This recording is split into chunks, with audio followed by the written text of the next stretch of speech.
Hello and welcome back to another video. Today we're going to be covering perhaps the most important Senate race this midterm cycle, and that of course is the Senate race in the state of Pennsylvania between Republican nominee Dr. Mehmet Oz and Democratic Lieutenant Governor John Fetterman. Now, I've covered this race before in the past, but this is the first time we're really going to go really in depth with this race in particular. I've talked about it a number of times in the primary and of course in my general election Senate predictions. But today we're going to take a deeper dive into this race. Of course, we're going to take a look at some of the polling in this race, as well as analyze some of the primary data and previous Pennsylvania election results to sort of determine which one of these candidates will have the edge going into the election. Now, of course, before we begin, if you're new to the channel, please consider subscribing down below and liking this video if you enjoy. I'll also leave a link to our election night live stream down below, so make sure to set a reminder for that. It will be a very big night, to say the least. Anyway, let's get straight into the video. So taking a look at the Senate race so far, of course, early on in this Senate race, we had a very different dynamic at play. Dr. Oz was never meant to be the Republican nominee. Sean Parnell, who was the challenger of Conor Lamb back in the 2020 election for Pennsylvania's 17th congressional district, really was the frontrunner in this race until he had to resign due to personal scandal. Of course, after that, it really opened the floodgates to a lot of candidates, including Kathy Barnett, Carla Sands, Sean Gale, David McCormick, Jeff Bartos, and a number of others who ended up jumping into this race. Ultimately, after a while, it really came down to the big three in this race, and that, of course, was Dr. Oz, David McCormick, and Kathy Barnett. Jeff Bartos really never gained traction despite winning a statewide primary back in 2018, running on the gubernatorial ticket with Scott Wagner. Sean Parnell, of course, naturally dropped out, and then Carla Sands, also like Jeff Bartos, really failed to pick up any significant momentum. So it was really down to just these three candidates.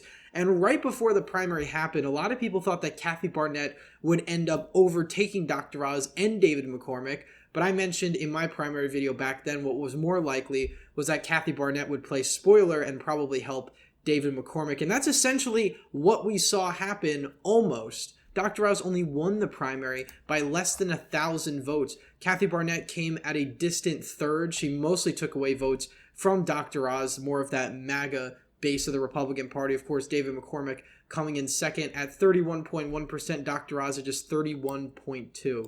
So naturally, after a really close and divisive primary like this, the base is going to be very fractured. And it was for a very long time. Throughout the summer, Dr. Oz was polling extremely poorly against his Democratic challenger, John Fetterman. In fact, when we take a look at some of the early polls, some of them were quite ridiculous that had, Fetterman up by 14 points, Fetterman up 17, Fetterman up 6. There were some polls that really had just unrealistic margins for the Democratic candidate, and that was mainly because you had a fractured Republican base. A lot of Republicans still didn't like Dr. Oz.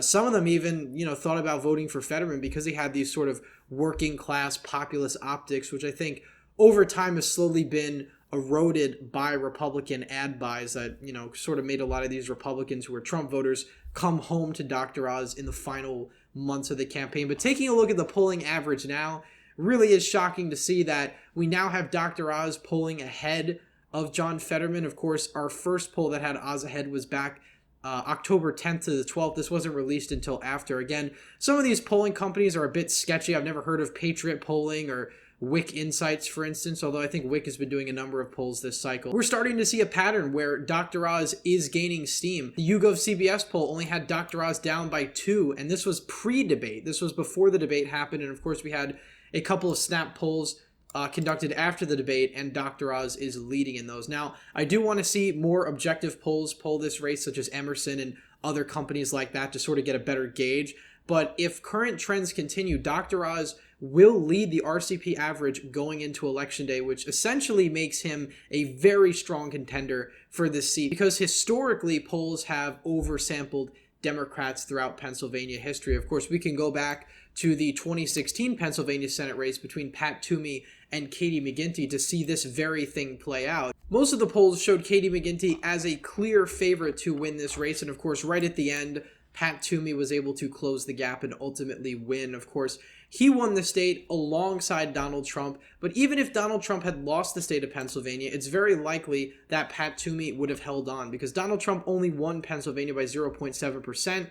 Pat Toomey was able to win Pennsylvania by 1.5. So a pretty significant difference in the coalitions. Of course, Pat Toomey's coalition was mostly focused in suburban Philadelphia. And of course, in a lot of these rural counties, he massively underperformed Donald Trump, in some cases by even double digits. And yet it barely made a dent in his overall margin because he overperformed in the Philadelphia collar counties and in Allegheny and these other urban centers. So if Dr. Oz wants to win in Pennsylvania, he needs to follow the Toomey model, because as of right now, it doesn't look like he's going to have that Trump coalition. Dr. Oz seems stronger in the suburbs, but he does seem slightly weaker in the rurals of Pennsylvania, mainly due to that bitter primary that has left a sour taste in a lot of voters' mouths. Remember, a lot of voters in the Republican primary saw Dr. Oz as this out-of-touch sort of liberal parachuting into Pennsylvania and trying to buy out a Senate seat. And that was a perception that his Republican rivals had put in the view of voters long before John Fetterman was on the general election trail. And I think what really changed the dynamics in this race was John Fetterman's stroke. Now, unfortunately, John Fetterman had a stroke right before the Democratic primary, and of course, it had a big impact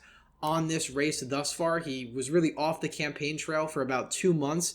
This gave Dr. Oz a lot of time to get on the ground and actually meet with Pennsylvania voters, travel across the state, and that's when you started to see the polls sort of narrow up. I mean, you really didn't see the narrowing up until September, October, but, we still had polls over the summer that had Dr. Oz only down by 4, Dr. Oz down by 5. These were much realistic polling numbers for a Republican in Pennsylvania. And now we're at a point where Dr. Oz is consistently polling in the mid to high 40s. That's exactly where he wants to be if he's going to end up winning this race at the end of the day. Because like I said, this race is so important to either party that wins the majority. Of course, John Fetterman has a leg up in one area, and that is authenticity. A lot of voters still view John Fetterman as an authentic candidate, even if he does have many policy positions that are well outside the mainstream of Pennsylvania voters, because a lot of voters don't vote on policy. They vote on somebody that they view as trustworthy, somebody who they think is going to fight for them. It rarely, if ever, comes down to policy. Of course, many voters do have a general idea of where their policies stand, but a lot of these undecided independent voters don't vote on policy. If they did, they probably wouldn't be independent voters. So looking at this race ahead for the next 9 days, it looks like John Fetterman is going to lose steam, especially after that disastrous debate that he had, which I think objectively was not a good night for him. He came off as very nervous and had trouble getting his words out. And that was something that the team anticipated. The Fetterman campaign team even released an update to a lot of its supporters saying that John Fetterman was probably not going to do well during the debate because he was recovering from a stroke, and John Fetterman was never really a strong debater to begin with. So that was sort of the damage control before the debate actually happened. But I'm really interested to see where the more nonpartisan polls are going to put this race. Of course, CBS YouGov's probably not going to put out another poll before the election because their last one came out so close.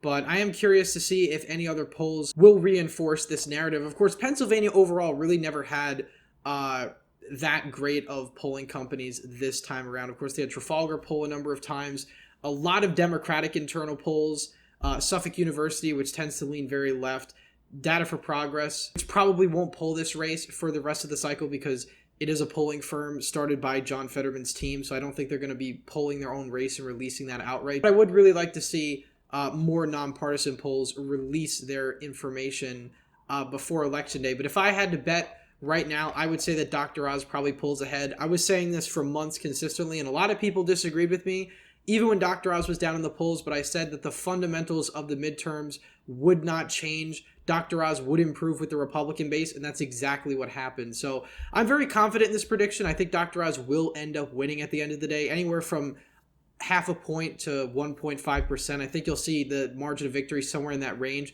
It's going to be a close race, and John Fetterman can certainly end up eking out a victory. Again, like I said, his one strength is authenticity. A lot of voters find him more trustworthy, but the Republican ad blitz over the past couple of months has really damaged his image. His unfavorables have gone up a decent amount. His favorability, interestingly enough, is stayed at around 46%.